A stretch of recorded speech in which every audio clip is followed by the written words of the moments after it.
He bleeds the entire movie. Yeah. He might be a hemophiliac. He should get that checked out. Yes, it's good. His blood doesn't coagulate. Brunch. Hit it, boys.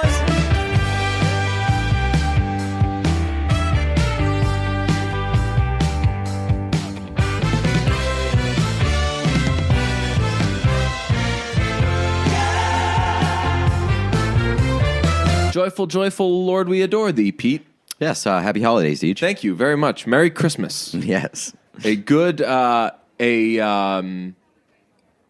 shit, we're not supposed to talk about this movie for like another 15, 20 minutes, but I needed to already make a reference to the movie we're going to talk about, Let It Snow, where she goes to like the annual thing that she goes to on Christmas Eve or like around the holidays, and it can't be a thing that she goes to every year because it's the most like woke, like like woke in a like trying very like just like making sure like this is it's just like all inclusive, this super inclusive, like everything is represented, and it's cool. Like they're all on the stage and like they're like every holiday. I think even like not even like winter holidays. I think like they're like 4th of July is up there, like just shooting fireworks, waving the American flag, saying like, "Oh, this is our Christmas festivities." Right. Complaining that it's not just Christmas. And it's cool, and it's like super. Like I said, it's everything's represented. But you're like, this isn't something you go to every year because this hasn't existed every year. Right? How long? Yeah, how long could this have existed? This has existed for 1 month. We're gonna talk about Let It Snow, but right now the present sucks, Dawson. Why does the present suck? It doesn't. Just it's okay. It's all good. I came in. This is we started recording this late. In case you're wondering, hey, why is the episode up? I don't know, 15 minutes later. It shouldn't be any different because we're recording this a whole day before. But if you're like, hey, why is the episode a little late? Pete was streaming Father John Misty's generic pop songs when I walked in and didn't know how to get it off his TV. Yeah. So I just found out today that I can basically like AirPlay music from my phone to my TV. So I was just blasting a Father John Misty pop song playlist, and for like a good 5 minutes, I thought that maybe that was my new life because I couldn't figure out how to get it off my TV. That's a is that so? That's what you did. You did like one of those. Do you do YouTube playlists? No, it was just going. It was just jumping to like the related videos, and they were just all Father John Misty pop songs. But if there's anything that a YouTube playlist would be helpful for, it would be something like that, like a collection of songs that aren't streaming and there's just like the still picture and you watch along with it. It'd be really interesting if I didn't figure out how to fix my TV and I just had to like live with a YouTube wormhole that started from Father John Misty pop song number 3 and see just where it went from there, because it just will keep playing related videos. So where do you like by next week when we record next week's episode, where would that have been? Yeah. That YouTube wormhole.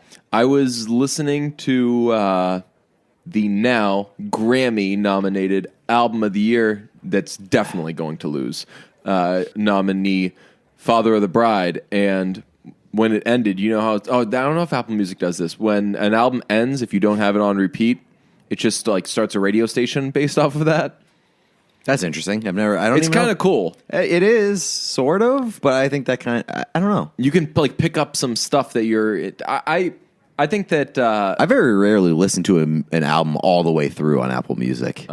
See, I think the way that I would probably do it is when the album ends, it automatically goes into like a different album by then. That would make sense. And sometimes they do that. They'll have like other songs by that artist on there, but like they'll like make up a radio station or basically like a playlist on the spot, but you just don't know what's coming next. And I was like, I'll keep this on. I'll see what they think people who listen to this like Steely Dan album of a Vampire Weekend album would listen to. And like the second song was Hollywood Forever Cemetery Sings. And I was like, it's got you pinned, man. You know me. Yeah. So, it's almost like our phones have way too much information about us. Oh, don't get me started. Weirds me the hell. I'll get like alerts now where it'll be like, hey, did you sign into this? And I'm like, no, someone did though. Did I tell you like a couple months back that somebody from Thailand got my Netflix information? Really? Yeah. Man. Yeah. I would say, if someone was like, hey, this person has like someone else's Netflix information, I'd be like, why'd they have to steal it? Why don't they just like go on a date with them or something? Yeah, exactly. Back in the day, I gave up my Hulu information on a date like years ago. Just first date. We were just talking, like, I don't know, conversation stalled for a second, and She still got it? I think I canceled Hulu. I think I'm not a Hulu subscriber anymore. I only used it to watch, but by the end, I was only using it to watch AP Bio, which, folks, hate to say it, Jeff, my fellow NBC folks, the show was just okay. It was not that good. The first season was pretty good. Yes, I agree. First season was good. I didn't really watch beyond that. Yeah, it was kind of lost interest. It had two characters, and the girl with the glasses. Yep, that crazy and the teacher. Girl with the glasses, and that crazy guy played by Glenn Howerton, just doing what he does. Danny McBride in it. That show was like a real Danny McBride special where they were like, "Hey, we've seen you do this a few times, and you do it better than anybody else does it. Would you mind doing it one more time?" And they're like, "Yeah, play the hits, baby." Right. He was, I love that he always walked in, eating an apple, and just threw like, have you ever seen the supercut? Overhand. No. Yeah, there's a supercut of him walking into the class like every morning. Yes. And he has an apple every time, and I forget what he says, like the same thing every time. Like, okay, stop talking now. Or something. All right, everyone, shut up. Shut up. Shut up. Shut your mouths. Shut up. Shut your mouths. Shut up. Shut up. Shut up. Go ahead and start to shut up now. All right, everybody. Go ahead and start to shut your mouths. Begin to shut up. All right, everybody, start to shut up. Start to shut up. Shut up immediately. All right. Everyone start to shut up. Shut up. Shut up, your silly cybernetic offspring. Okay, start to shut up, everybody. All right. Quickly finish shutting up, everybody. Shut up. Yeah, it's so funny. But yeah, somebody from Thailand stole my Netflix information, and they really fucked themselves, honestly, because they had it for about 6 months. Yeah. And there was just shit that kept popping up on my Netflix, and I just assumed that like one of the 18,000 people that I gave my Netflix information to was watching weird shit on my like designation, and I was like annoyed because everybody has their own profile thing on my Netflix account. So I was like, what the fuck? Who keeps watching these weird documentaries and stuff? And I just figured it was somebody, but then the person got greedy and tried to lock me out of the account. They like changed the password or whatever. So I was like, what the fuck's going on here? And I had to call Netflix, and they were like, oh yeah, it's your account's like registered and is now registered to somebody in Thailand or whatever. And I was like, oh yeah, that's not right. Man, and so I had to change the password and stuff. Yeah, get out of here. That's wild. People out here just trying to hijack. You give somebody an inch, $11.99 a month subscription. Give somebody an inch and they take your Netflix account. Man, well, that's wild. Did you watch the Seth Meyers stand-up? I haven't on Netflix? It was good. I think I fell asleep during it, but it was Jeff good. loved it. Did he? Yeah. Nice. There's going to be another Jeff reference or two. No, I've actually got. I have a strong Jeff tie-in to something. Ooh, okay. But Grammy noms came out today, and you know that we're into that. Not really, to be honest. I'm like kind of falling out of it. I mean, I used to be like, psycho about it. I loved it so much, but I feel like when the show started, we were kind of into the Grammys. Yeah, but honestly, couldn't really care less. I think that, like most things, I think that Twitter has ruined the Grammys for me. I think that like I'm sick of an award show ending and then me being mad at how everybody's behaving on Twitter. Like there are only so many times you can experience that before it's like, all right, dude, you gonna change something?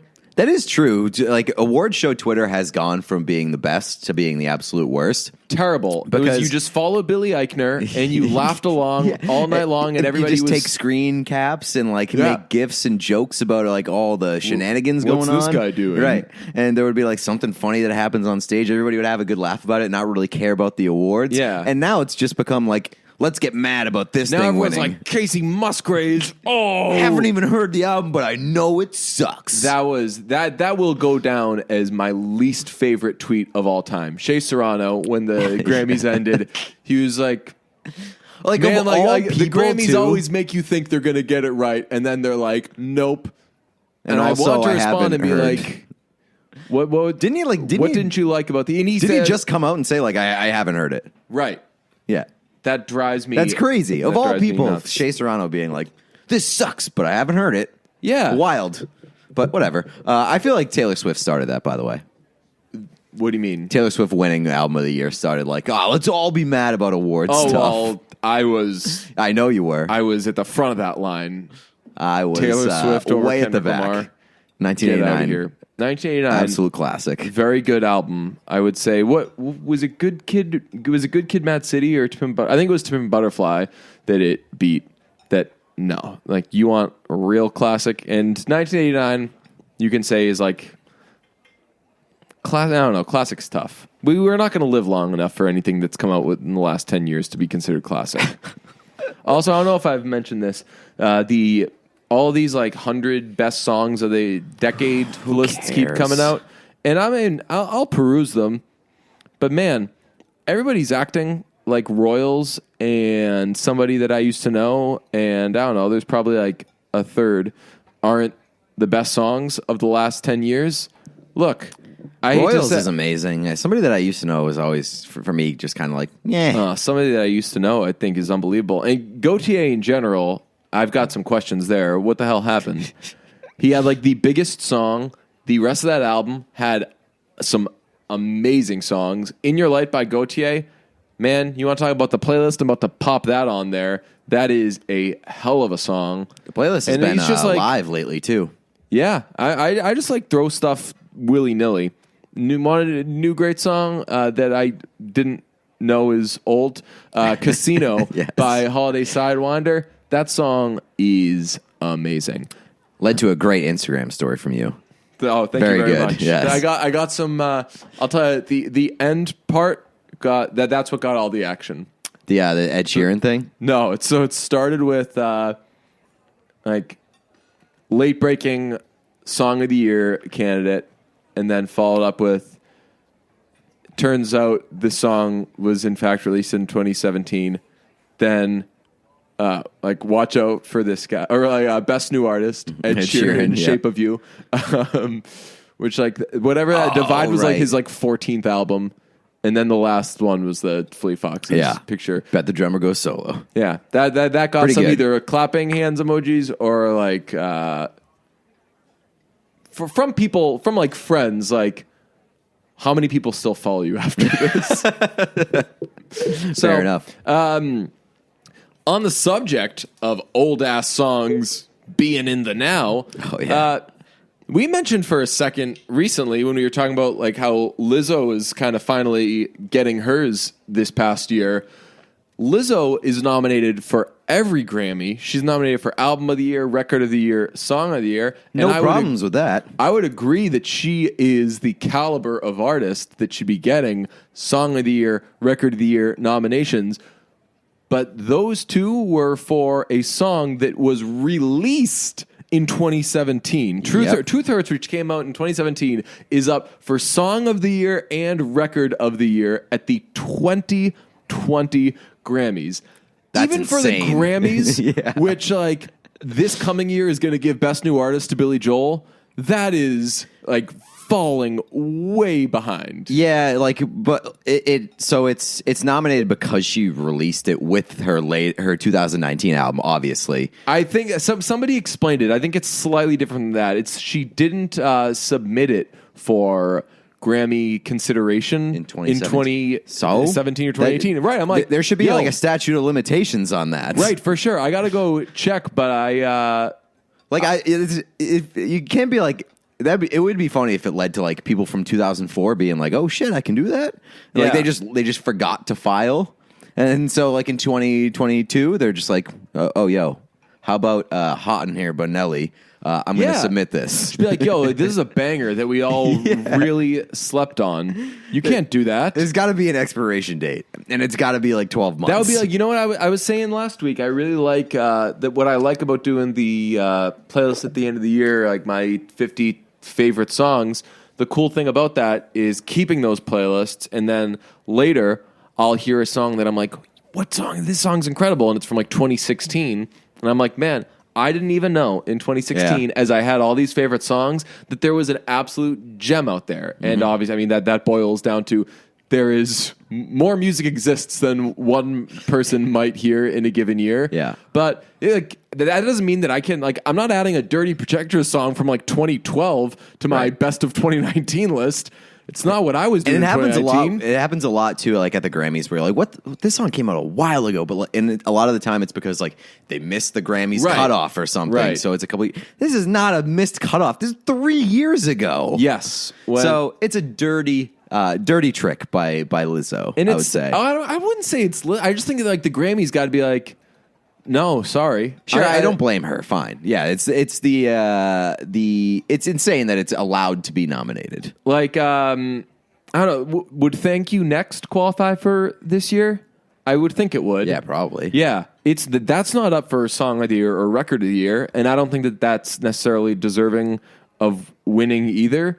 But I'm like, how is like Thank You Next not in the mix? And then I'm like, yeah, That was the biggest song on the planet for a while. Yeah, and I'm like, it's because we're giving space to to Lizzo's demos from like 2008.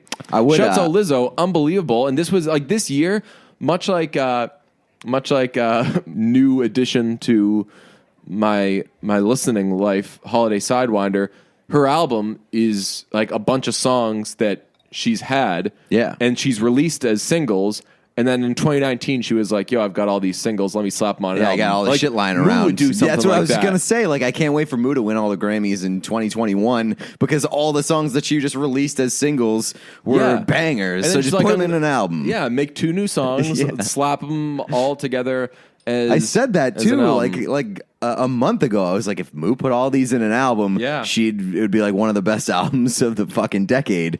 So she's got to do it. Also, Lizzo nominated for Best New Artist. Yeah, that one We've certainly that's discussed more like this. Grammy like that. Yeah. Like I just said, like Billy Joel is nominated this year. Like they are every year. I was surprised when you didn't laugh as I said it. I think you were like thinking of a point you're about to make. I was like, I didn't catch it the first time. Yeah, I was like, there's no way he caught that and didn't laugh. That was at least chuckle-worthy. But yeah, I mean, Best New Artist is always a shit show. I went to Lizzo's Wikipedia page today, and it said years active 2010 to present, and she's nominated for Best New Artist in 2019. Even which Maggie Rogers, like she's nominated, and you're like, come on, man. We're not acting like we just found out about Maggie Yeah, but we Rogers. found out about her when she was like a music student, so she wasn't really like she didn't go pro. But like, when did Alaska come out? Alaska had to have come out. Alaska was the video that hit the YouTubes that got her famous. Yeah, but she released that as a single. That was released as a single Shortly like, afterwards. right after. I just typed in Alaska Wiki, and it brought me to some totally other thing. Stupid. Alaska was released on October 14th, 2016. Yeah, like, man. Come on. That was a huge song. We all knew Maggie Rogers. Yeah, but I don't like. So I don't necessarily have a problem with awarding the breakout artists, but just call it fucking breakout new artist. Breakout artist. Yeah, and I feel like it's even like a waste of time to talk about how ridiculous some of the Best New Artist nominees are, because that's like the space that like we've all agreed that like, ridiculous. Hey, Grammys, you can be stupid here. Just like put whatever you want in here. Oh, the Monkees, yeah, sure, cool. You found out about the Monkees this year, Grammys. Yeah, Best New Artist. So, I have a question. I have a sincere question. If you're like in a band and you go solo, would you be Best New Artist? Would you be Best New Artist? Could you classify as Best New Artist? Beyonce just like racking it up in like 2006 or something. Would have been earlier. Do you think that like that legitimately could count? I don't know. I think that would be rubbish. Because why? In 3 years they're going to give it to Harry Styles. Yeah, maybe. I don't know. Like that's a sincere thought in my head. That maybe that counts, because God knows fucking when I looked at Lizzo's Wikipedia page, she was in like some band or something or some group.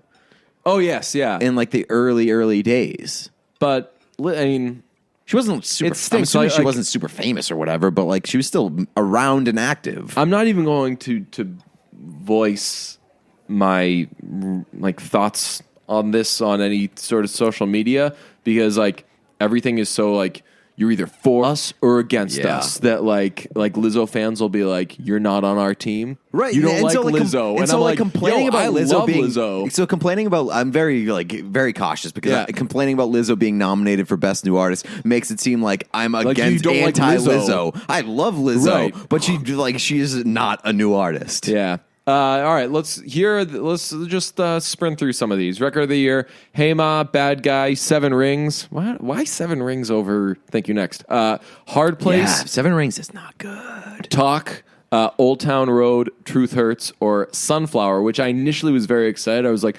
Sunflower by Vampire Weekend, but it's Post Malone. Yeah. Which is a very good song. Yes, yeah. I would say that of that record, let's see. By the way, Sunflower nominated for, what is this, best record? Yes. And was not nominated for Best Original Song at the Oscars. Oh, he could have EGOT'd? Yeah. Or he could have been moving his way towards an EGOT? Post Malone getting a Tony would be awesome. Yeah. I would say of that group, Old Town Road. Really? Because Old Town Road isn't nominated for Song of the Year, and it's got to win one of the two. I saw our guy Scott McLaughlin was like outraged that it's even nominated. Why? He said it was like a disgrace that it's nominated. Are people still acting like that song didn't like just make? I was going to say everyone's so happy, but apparently it didn't not. make everyone. A lot of people. But like, even if it didn't make you happy, you got to recognize that song was broke records and was like an achievement from a SoundCloud artist. So are you kidding me? Yeah. I'm all for it. Not Let to him think win. like culturally, like a gay black teenager came up with like the biggest crossover country song ever. That's usually reserved for like Canadian white women, right? and didn't just disappear either. Like he's a guy now. Yeah, he is he's just a guy in who's famous and who people love. So. Hell yeah, I'm all for Lil Nas X winning. Absolutely. All right. Album of the year, Bon Iver. Is it I or 1-1? I think it's I because it's lowercase. I think it's 11 with 2 dots over the top. No way of knowing. I don't think anyone knows. Norman fucking Rockwell by Lana Del Rey. When We All Fall Asleep, Where Do We Go by Billie Eilish. Thank You Next by Ariana Grande. I used to know her. 7, Lil Nas X, Cause I Love You, Lizzo, Father of the Bride, Vampire Weekend. My vote would definitely be Father of the Bride. I think the Bon Iver album, very good as well. Mm-hmm. Wasn't crazy about the Billie Eilish album. It's going to be Lizzo by a landslide. I don't know. I've heard maybe like 5% of those nominations. I think that this was the year of Lizzo, so she does deserve album of the year. It's the like, man, you're gonna give a 2001 song of the year right now. Song of the year, Always Remember Us This Way, Bad Guy, Bring My Flowers Now. Always Remember Us This Way is nominated. Yeah, that one I find weird. Hard Place, Lover, Norman fucking Rockwell. That one doesn't have an exclamation point. The song doesn't. The album does. There's really no synergy between the Oscars and Grammys, huh? Because Always Remember You This Way was never always was it Always Remember Us This Way? Yeah, wasn't nominated for best song. I think that Shallow was nominated last year at the Grammys, right? Yeah, it won. But like, if that's the best song, which I agree is the best song from that movie, I don't know. I'm saying Someone You Loved or Truth Hurts. I'd say Bad Guy. And I still don't necessarily know what Billie Eilish is, but Bad Guy was an absolute banger. Best New Artist: Black Pumas, Billie Eilish, Lil Nas X, Lizzo, Maggie Rogers, Rosalia. I'm not familiar with that. Tank and the Bangas or Yola. I'll tell you who I feel bad for here. Lil Nas X.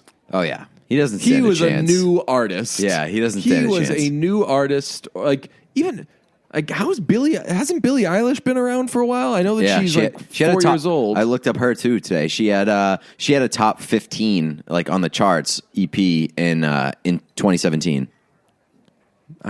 Man, This is about his. Somebody said that she had like a banger in like 2016 too, or 2015. Has Alessia Cara been nominated for Best New Artist? Yes. Yes, Yes. I'm pretty sure she got her way overdue one a couple years ago. But if they haven't nominated her for that yet, that's coming in like 5 years. Alessia Cara, 44-year-old Alessia Cara, is going to be like, I was like doing this as a kid, right? And they'll be like, yeah, this is the adult category. yeah, just quiet, you're new. So those are the Grammy noms. Again, I'm not as in love with the Grammys as I just used don't to be. care. Partially because it's like kind of hard to keep up with now, and partially because everyone gets so mad, and also like the idea of like giving a score to music. Yeah, is, like, so that's tough. the thing. Like, I just like I'm so far behind on music, and I've gone over this. Like, I just kind of gave up on trying to follow music. To like be the guy that's like on top of that I just ended for me forever ago. completely gave up on that because it's so overwhelming. It's like the mail; it never fucking stops. Yeah, right. So- Every Friday there's like I was talking with somebody the other day. They were like, "Oh man, I'm behind on New Music Friday." I was like, You know what I haven't it even is? thought about it's that. Netflix now. Every time you log on to Netflix, there's something new, and you're like, "Oh, I'm so far behind that I just have to give up. I'm not doing any of this." Yeah. So that's what music is for me now. And two, like music is so subjective, and like a music artist or an album or a song not winning an award will not cheapen my enjoyment of it at all. Any bit. And like none of the music conversations that I have really surround around like, well, this person's got this many Grammys or this thing won a Grammy. Nobody cares. Yes. Nobody talks about that shit. I was having a Philip Rivers argument the other day that Philip Rivers was awesome. He's definitely not anymore, but he was. And they were like, nah, like he was never good. I'm like, man, you look at the list, look at the all-time touchdowns list. Like, I'm pretty sure he's number 6. You can't throw that many touchdowns and be that bad. And I know that you could say, like, well, Matthew Stafford has all these yards and everything. Like, here's a terrible secret. Matthew Stafford, like, has been a really good player, too. Yeah. But with, like, sports and something like that, you're like, this is what they accomplished. Like, when they threw a touchdown pass, which is what they were supposed to do, it was registered as one touchdown pass. When an artist puts out a great piece of art, it doesn't...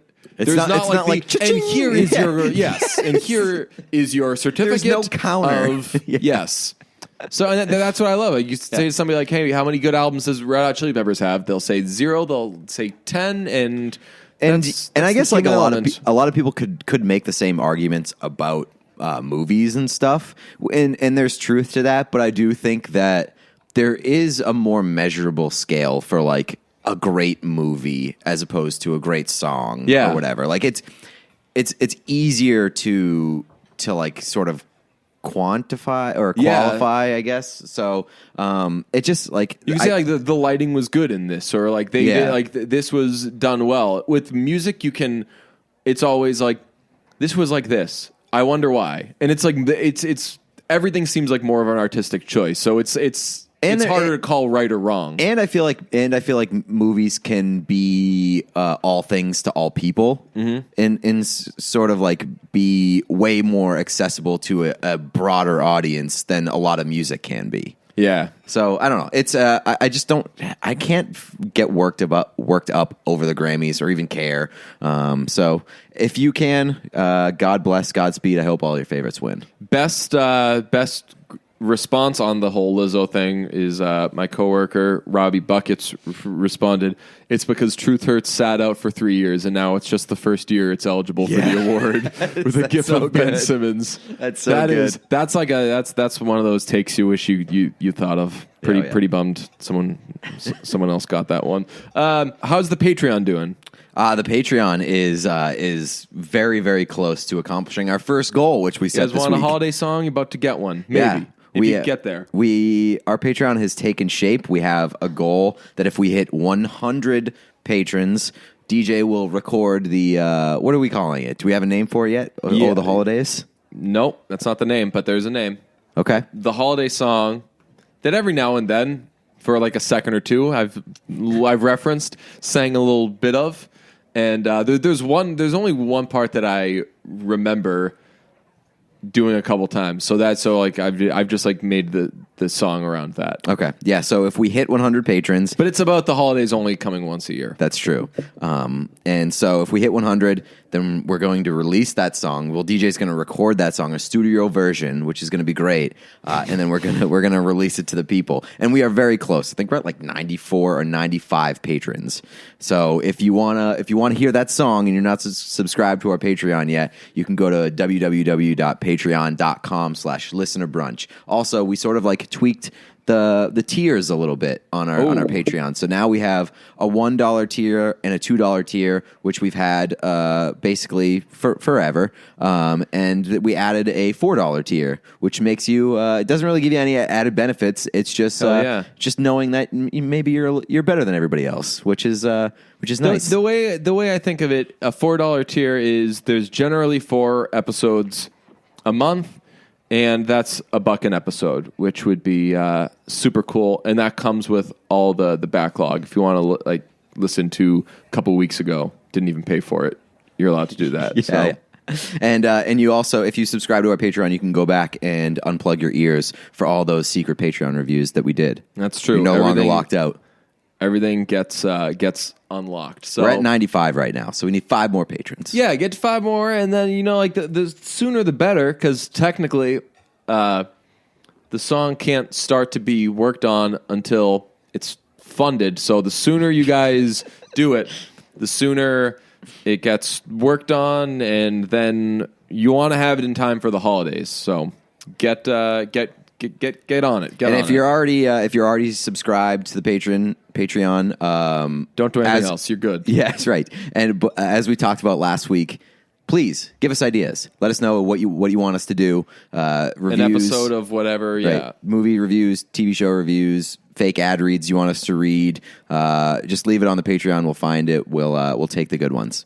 Love you. So, what have you seen any movies the last week? You saw The Irish. I saw The Irishman a couple weeks ago. Was it good? I really liked it, and it was one of those ones where I was really enjoying it as it happened, and I really liked it as I was walking out.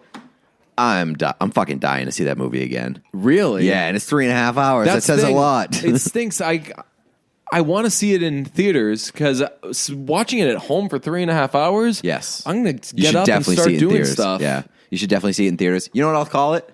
What? I'm going to call it an epic. I think that movie can certainly be classified as an epic. It is a very long, very long story with a lot of parts, and they are all really, really good. So you've got to go and basically build your day around it. Yeah. That's what you were doing that day. Well, I went at 10 in the morning, which was nice. At an Alamo Draft House, I had some coffee. Yeah. I had a little breakfast. Yeah. And by the time I got out, it was like 1:30, and I had the rest of my day. That's not a bad move. Man, though, 3.5 hours. I don't know. I definitely don't want to do that on Netflix because I know that I'll end up watching it in chunks. It'll take you 2 weeks to watch it. Yeah, and I don't like watching things in chunks. And there's no if I watch that movie over 3 or 4 viewings, then afterwards it was really good. People should be like, your opinion doesn't count. You didn't really watch the movie. You can sit down and watch the movie. So looking forward to that. I saw Jojo Rabbit. That was really good. Real bad. That was really good. Yeah. It was silly, but heavy and top 5 would it be in your top 5? I don't know. Top 10. My editor saw it. Nick Parco at CBSSports.com. He said it's his favorite movie of the year. I could see it being people's favorite movies. I would say top 10. I don't know necessarily top 5, but I don't know. It's no Midsommar 2019. We also saw there's a new Netflix movie, not The Irishman, very close. It's called Let It Snow, and it's a new holiday movie that's just on Netflix, and it's one of those New Year's Eve it's an ensemble cast. 45 people, and it shows you the names at the end of the trailer. But here's the twist. You don't know any of them. Yeah, actually, I'll be honest. I knew one person. You didn't watch Mad Men. No, I did not. The biggest person in it, I would say, is Kiernan Shipka. Is that her name? Sure. Kiernan Shipka. She's Sally Draper. Oh, okay. Yeah. The only person that I knew was Joan Cusack, who plays a crazy lady. She plays Joan Cusack. She plays the pigeon lady from Home Alone. Basically. Yeah. Yes. Exactly. She was a whopper of a with. She was the with in this movie. Yes. List of 15 actors aged between 18 and 25, and then with Joan Cusack. It's Kieran Shipka, who's Sally Draper, Shamik Moore, who is Miles Morales, and okay, I did not know that. And then the other Spider-Man kid, Jacob Batalon. I had to look up his name. Jacob Batalon. I don't know who that is. He's the other kid in the not Spider-Verse. The Tom Holland ones. Oh yes, yeah, the friend. Yeah. Okay, yeah. And I did know that guy.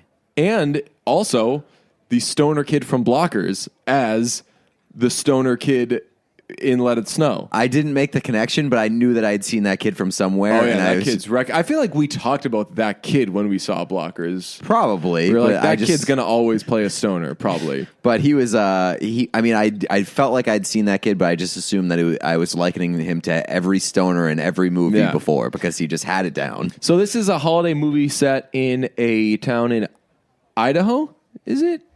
No clue. It's it's some place where it's snowing and it's Christmas Eve and everybody's getting ready for the holidays and there are all these kids and they've all got their different things they're working on and it's it's not a good movie. No, it's not terrible. Right? It's not like I liked it. It wasn't good. And it had redeeming qualities. The biggest thing that I would say is that it should not be like an ensemble cast movie when like 4 of the storylines suck. Yes, there are 2 of them that are very good. I think there are like 2 storylines that are very good, and the other ones just have like no real substance to them. This was my Big Jeff thing for this. You know how sometimes there'll be a headline that just like says all this stuff, and you're like, whatever. None of that matters. Okay. Jeff will quote tweet it with, okay. Yeah. Every scene in that movie ended with me thinking to myself, like seeing the Jeff tweet thing, like, okay.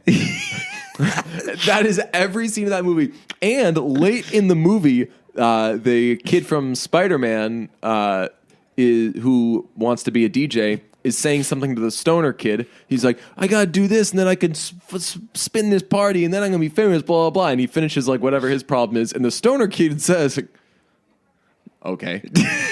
And I was like, the kid, yes, it's been me the whole movie. He's the Greek chorus. The kid from Spider-Man serves literally no purpose at all in this movie, other than to be the guy who throws a party that they all meet up at the end. Yeah, so let's run through what the storylines were. I'll say right before we get into it, there's like 7 main characters, right? And just too many. It took like half an hour for me to realize that there's 8 on the poster. There's 8 characters on the poster. Okay, let's see if we can remember them. Shamik Moore, who is the famous singer. His name is Stuart Bale. Stuart, which is a terrible famous person name. Change your name. Put a stage name on that. The person they're trying to make Mila Kunis.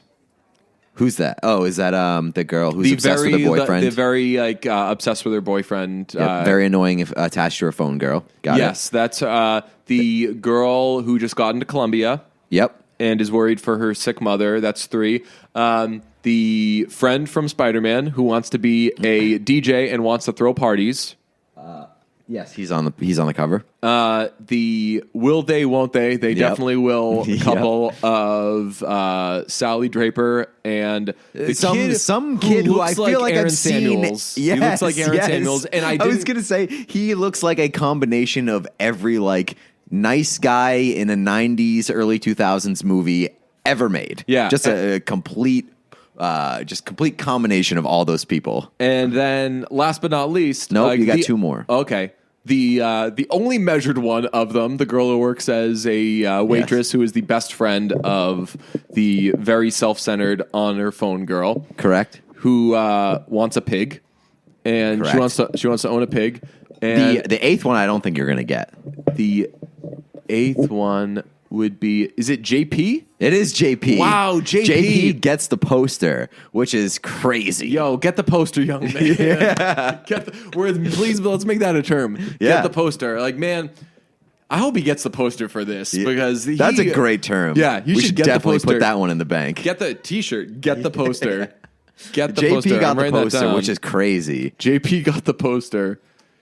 JP got the poster. You'll As the name of probably- the episode was JP got the poster. Colon. Get that poster, Get it, young man. The JP deserved the poster not any more than the twins. The twins were great in that movie. Oh, the twins. So now that we've correctly guessed the poster, I don't know why I'm starting with the self-centered girl, because her storyline is the worst. She's always on her phone. She's worried about her boyfriend, Jeb, who she thinks is hanging out with somebody else at the Waffle House. The Waffle House is where the friend works. Correction. And The Awful House. they call it the Awful House because the W sign. Yeah, The W it's actually is an out. Awful Town. Oh, Awful Town. That's right. Sorry. Yeah, Waffle House is an actual place. Yes. And the her best friend and the stoner kid from Blockers. Apologies, Tim, not getting the poster. Yeah. Maybe next time. And the kid from the Tom Holland Spider-Man movies all work at the Awful Town. And the girl that's always on her phone is worried that her boyfriend Jeb hanging out with some other girl at the Awful Town. See, her boyfriend Jeb is hot shot on the debate team, which that's what I love about this movie. This movie was for sure safe in areas, but also like it was safe in that like he's on the debate team. He's really cool. Yeah. Like historically, that wouldn't be something that people would like say. Like, this makes you a nerd. popular Yeah. person. It's what I loved about what's the movie that wasn't that good? The super bad with the little kids. Oh, shoot. Get him to the Get him to the Greek. get him to the. It was like get him to the drugs was what I want to say. Yes. No, I forget what that was called, but it was so good. I like that movie a lot. Oh, really? Yeah, I love that movie. Good Boys? Good Boys. Yeah, it was like 50th time I've seen that movie, done with different. I thought that people, movie was different great. Ages. Anyway, when one of the kids in that movie is jealous that the girl he likes might have a crush on somebody else, he's like, "Oh, she probably likes him. He's so nice. He's nicer than I'll ever be." Yeah. I'm like, I love that. That like in a movie that like young kids are going to see, they are like pushing subtly. They're pushing like, hey, if you're nice, that's a virtue. Good Boys. Be nice. Good Boys like sent a lot of great messages. For sure. Yeah, for sure. which was awesome. So it also very had like a bunch of like for a drugs very going on vulgar with kids. for Yeah. a very vulgar movie about like girls in high school just like trying desperately to get Molly. Do all the drugs at Yeah. a Kendrick Lamar concert. Yes, it had it was a very touching movie with some great messages. So the girl's always on her phone. She gets stranded because she gets in a fight with her best friend because she's being a jerk, and her best friend's like, "Yo, get out the car."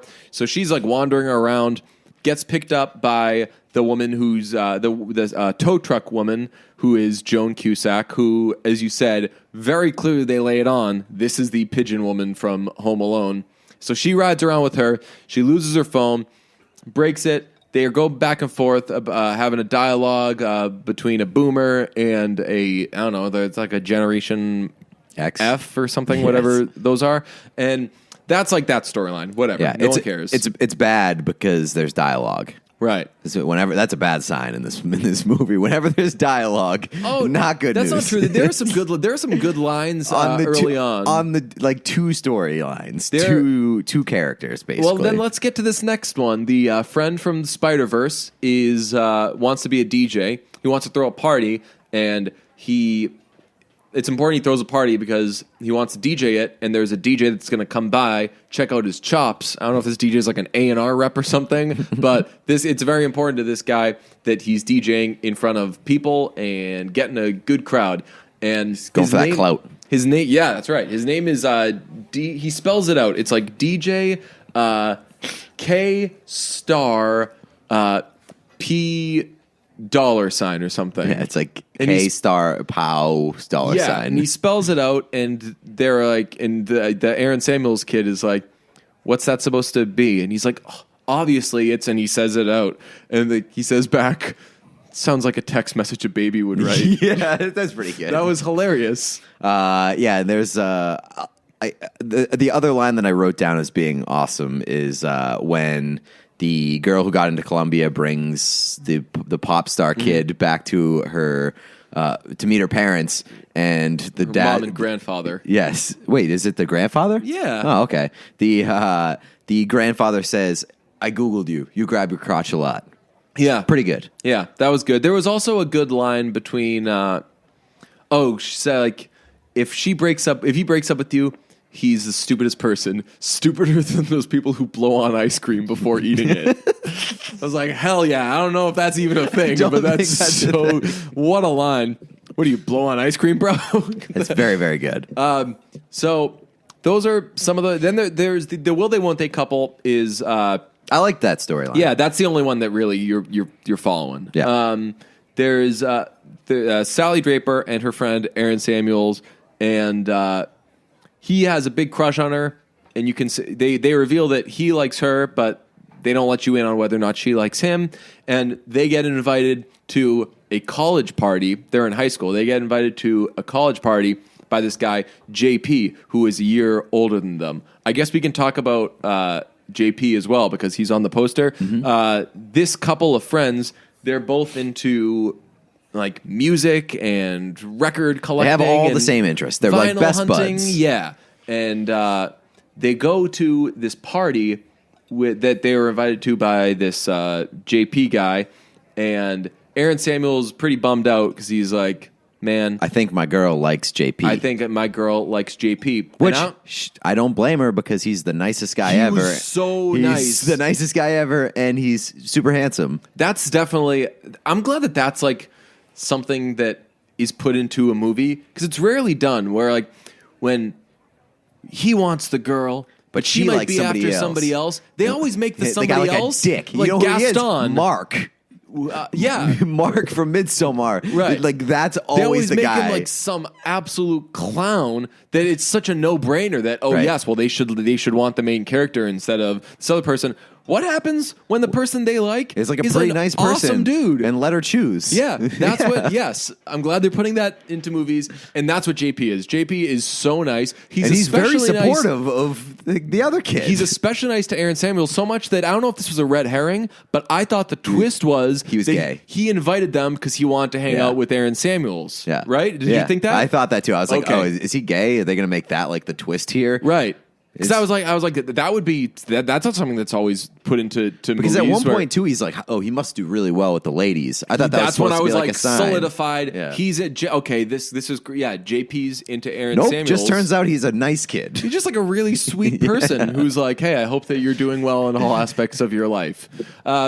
So they go to a party. They go to the college party, and they're these two bad guys. There are two brothers who they say are criminals who are not I thought in you jail. were in jail. Yeah, and they're just like hanging out with these criminals. They play a rousing game of broomball, which Looks like a grand old broomball time. rules. Yeah, I don't know if you've ever played. No. Oh, it's the best. Yeah, it looks awesome. It's- like they talk about this town like it's a shithole and that like They're eating waffles and playing they got broomball all they got day. a waffle house that they all hang out at and just do whatever they want and they play broomball. They got and a with hot keg young and DJ on the come up. Yeah, this is good. They're getting the early days of DJ K like Money a Pow. famous pop star is just rolling through their town. Okay, let's get to. So they go to a party and they're supposed to go to the Aaron Samuel's best friends with the Spider-Verse DJ, Spider-Man DJ kid, and the Spider-Man DJ kid wants to have a party, but his parents walk in on it. So then he goes to work so he can throw the party at work instead. And the plan for Aaron Samuels is to steal the beer from the college party and bring it to the Awful Town college Awful Town party, party, which yeah. isn't. I mean that's crazy ambitious and super reckless and irresponsible. But it's And also, kinda, like, there's got to be police in this town, Right. That just would shut down the awful town for having a bunch of underage children drinking. I was thinking that there's like a ton of couldn't this really be like a wholesome, safe movie Yeah. if there's a ton of underage drinking? There's just absolutely no police in this town, apparently. Yeah. So that's what's... Also, when Aaron Samuels plays broomball, I don't know anything about broomball or the rules, but I'm 1,000% sure that There's not they're that just, much contact. Yeah, and they're like violating the rules every time he gets the ball. They were like killing him. Yes. Yeah, I mean, it can be a little physical. Like it's like they are for sure getting a call from the Department of Broomball Safety. Yeah, you're not like finishing your checks or anything, but if you're in the corners, like it can be a little physical, but you're not throwing hits. Also, one of my notes about the Aaron Samuels character is that somehow he cuts his nipple with an electric razor. You actually can do that, but like sure, but it bleeds be... the entire movie. Yeah, he might be a hemophiliac. He should get that checked out. Yes, it's good. His blood doesn't coagulate. Yeah. Very good hemophilia reference. Yes, I have friends with hemophilia, so nice. I don't know. Could be an issue. Nice. So then there's the pop star who very, very famous. Everyone's crazy about him. He's coming through town, and he wants to be off his tour bus for a little bit, so he takes a train and ends up like getting off the train with a stranger who just got into Colombia, and they end up spending the whole day together. I don't hate that storyline. No, I didn't hate it. It just like was all right. Where's this going? Yeah, and like they form a friendship over the day, and I liked it because like he really he could tell that he was very interested in her, and she like didn't really care about him, and that's probably why I liked her, because he was sick of all these people treating him like a pop star, just seeing him as a famous person, seeing him as a piece of meat, and she just didn't have time for him, and I kind of like that storyline. Yeah. The girl who works as the waitress, who's the best friend of the self-centered person, said early on a group of dancers come into the awful town, and she says to the Spider-Man kid, like, hey, I hooked up with one of those girls, and it was like the best night of my life. We stayed up all night, we were talking, blah, blah, blah. Big Harry Potter stuff. Or is that what they were talking about a lot of Harry Potter stuff. Yeah, so like we were talking about all these things, and it was just like crazy, changed my life. I'm surprised you didn't turn off the movie at that point. I didn't know what they were talking about. Not a big Star Wars person. Right. It was like this, what's this Montador thing that everybody's talking about with Star Wars now? The Mandalorian. Yes. You're not into Baby Yoda? Have you seen Baby Yoda? Thoughts on Baby Yoda? Like, cool. Again, if it makes you guys happy, if it makes Harry Potter people happy, then by all means watch Lord of the Rings. Yes. But I just not for me. He's got a funny voice. Cool. All right, so does Patrick Mahomes. Like whatever. Like people have voices that sound different ways. Like grow up. Anyway, so she says to her a friend, coworker, whatever, like spent a night with this girl, and it was unbelievable. It was so great. But she doesn't really acknowledge like what and happened I've spoken to Yeah. her since. So then she goes up to her in what is a clearly telegraphed thing. I don't understand how this character can be so dumb. But then you do remember like they're teenagers and like they're awkward and they like can't see things from 1,000 feet all the time. Yeah, but you could tell that like what she pulled in that scene would like if you were a normal functioning human being, you'd be like, this might be coming on a little too strong. Yeah, so she walks over to the table full of dancers and she's like, hey, it's so great to see you. I was thinking about you the other day, and blah, blah, blah. And that is a private conversation. Right, she overshares like crazy, and the girl does okay, do I know you? Like super rude stuff. Like, hey, can I get some waffles? Right. So she's like, shut up and get me waffles, crazy lady. And this happens a couple times, and then they run to each other in the bathroom, and the waitress girl's like, hey, I don't know what the hell that was, but then the girl kisses her and is like, I've been thinking about you a lot, walks out. And the girl's thinking, what's going on? Why is this girl running so hot and cold? Mm-hmm. And I'm like, is the viewer supposed to not know that girl's clearly not out? Right. That girl is like clearly closeted and is behaving a certain way in front of her friends that is pretty ugly, as she admits at the end of it. So at the end, like there's like this reveal. The girl comes up to her and she's like, hey, I'm sorry I've been being so mean to you. It's just that I'm still in the closet. And the girl's like, what? Oh. But they do reveal that like they had this conversation and she told the story that she had come out in like this big way or whatever. Yeah. And like, so you don't have that information from the early going. Yeah. So it's they should have put that there in Yeah. the earlier going to be like, why is there so much disconnect here? Yeah, my thing isn't with the like behavior. It's that like does the movie think we're going to be like stunned when we find out that this person who's way doing like the Manti Teo like me gay oh yeah tell that to the girls I'm having sex with, like she's doing that, where you're like, oh okay, so she's closeted and she doesn't want, and she's way overcompensating in front of her friends. So yeah, that was kind of like a how dumb do you think we are thing from the movie. But what else did we get to? What other storylines did we miss? Did we tie them all together? I don't think we tied any of them together right now, to be honest with you. But yeah, there was the one with the girl and the mother. Yeah. Her mom's apparently dying from like a minor cough.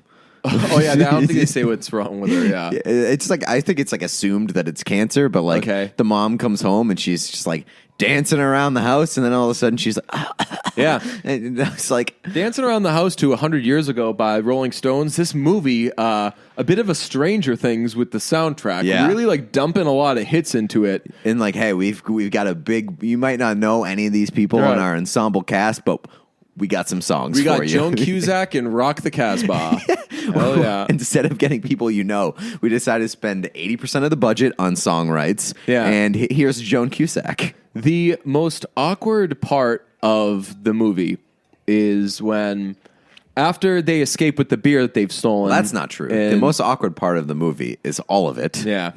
After the will they won't they couple escape, and JP, he's hanging out with them. After they escape with the beer, they get a flat tire, or they blow a tire, and they're stuck. So they walk into a church that's empty on Christmas Eve for some reason, and he starts playing the organ, and he and Sally Draper, who have all the same interests, start singing "Hole of the Moon" by the Water Boys, which is a song from 1985, and that's your man, they're really cool. They like all the same specific stuff moment, and it is so rough. Yeah, and not to do like I don't like when you say, I don't like saying like, hey, this person sang in this scene and it was awkward and bad, because I'm sure that people could be very self-conscious about that. But I think that the way that things are positioned can make them more awkward than they should be. For example, the scene in 50 Shades 5 where he's playing Maybe I'm Amazed, and he's just kind of grunting it out an octave lower. That is so tough to watch. Yeah, that's what this scene is. And also because like that scene doesn't need to be there. Totally not.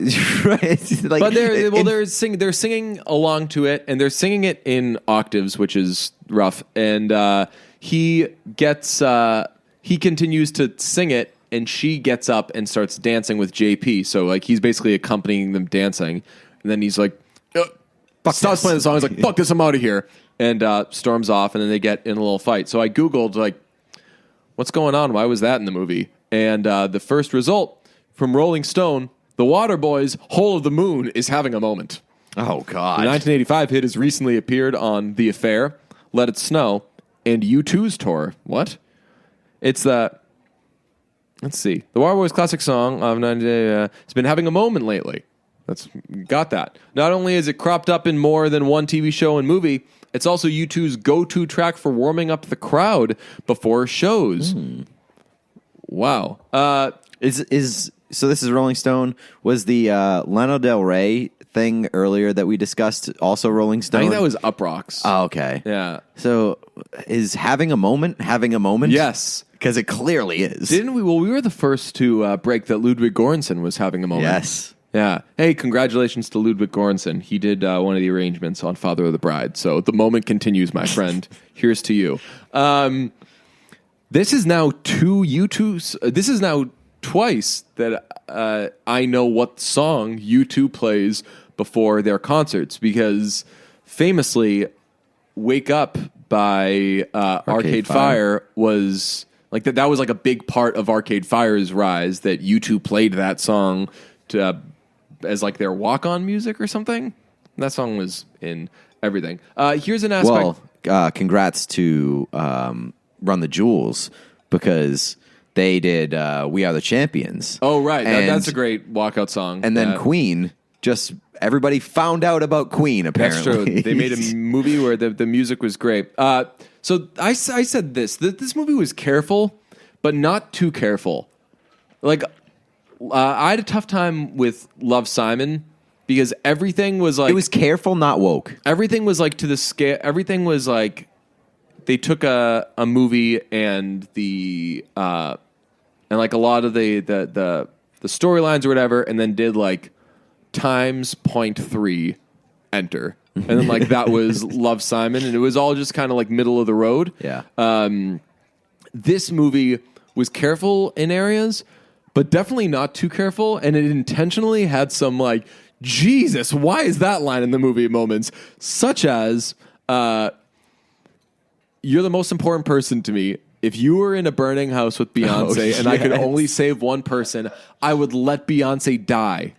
I thought that was pretty funny. That was such a messed up, and it's said by the super self-centered, tone-deaf person, which I guess is like, it gets back to like can there be bad guys in movies? Like, it's to show how tone-deaf this person is, but I was like, Jesus. I thought that was pretty funny. I would let Beyonce die never needs to be part of a line. I just thought it was just like so preposterous and like so out of nowhere that I was like, okay, like, I'm kind of into that. And I also like this. The stoner from Blockers plays the stoner from Let It Snow. Mm-hmm. I do like that they don't really shame the stoner character, which has always kind of existed. The stoner character has always kind of been like, oh, this dummy, he's not paying attention. Yeah. He's not listening. He's always like, they're always like an annoyance. Right, yeah. This guy, they just liked him. Like, he's just like the nice guy that like smokes a bit of pot. Yeah. I liked that. Yeah, and he like makes this entire movie possible because he allows I don't know why he's in charge of like allowing the restaurant to have the party that brings the movie together. Yeah. But apparently he's making those decisions, so the pot's not really affecting him too much because he's got very, very strong responsibilities at this awful town. Yeah. Anything else stand out to you about this? No, not really. Would you like a sequel? No, but like, will I watch it? Sure. Will I watch it? Okay. All right, everyone, shut up. Shut up. Shut up. Shut your mouths. Shut up. Shut your mouths. Shut up. Shut up. Shut up. Go ahead and start to shut up now. All right, everybody. Go ahead and start to shut your mouths. Begin to shut up. All right, everybody, start to shut up. Start to shut up. Shut up immediately.